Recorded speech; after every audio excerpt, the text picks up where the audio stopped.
CM Revanth Telangana ద్రోహి అన్న కేటీఆర్ విమర్శలకి కాంగ్రెస్ నేతలు వరుసగా కౌంటర్ ఇస్తున్నారు. కేటీఆర్ సభ్యత సంస్కారం లేకుండా మాట్లాడుతున్నారని విమర్శించారు స్టేషన్ ఘన్పూర్ ఎమ్మెల్యే కడియం శ్రీహరి. అధికారం పోయినా కేటీఆర్కు గర్వం తగ్గలేదన్నారు.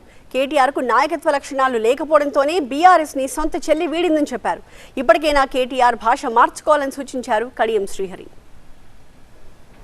రేవంత్ రెడ్డి గారు తెలంగాణ ప్రజల ఆకాంక్షల మేరకు తెలంగాణ ప్రజల ద్వారా ఎన్నుకోబడిన ఎమ్మెల్యేల అభీష్టం మేరకు ముఖ్యమంత్రి ఆయనను తెలంగాణ ద్రోహి అని నువ్వు సంబోధిస్తున్నావు అంటే అధికారం పోయడానికి ఇంకా బలుపు తగ్గలేదు అనేది అర్థమైంది. కేటీ రామారావు గారు ఫ్రస్ట్రేషన్ లో ఉన్నాడు.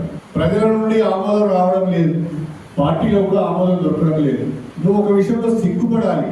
నీ నాయకత్వ పట్టిమ, నీకు నాయకత్వ లక్షణాలు లేవనే కదా నీ సొంత చెల్లె నీ పార్టీ వదిలిపెట్టి నీ నాయకత్వం పైన నీ చెల్లెకున్న నమ్మకం ఏంటో ఒకసారి సమీక్ష చేసుకోవాలి. సిగ్గు ఎక్కువ ఇష్టం వచ్చినట్టు మాట్లాడితే అది పద్ధతి కాదు. ఇంత ఆకారం, ఇంత బల్పు మంచిది కాదు. ఒక రాష్ట్ర ముఖ్యమంత్రిని పట్టుకొని పరుష పదజాలను ఉపయోగించడం సభ్యత కూడా కాదు.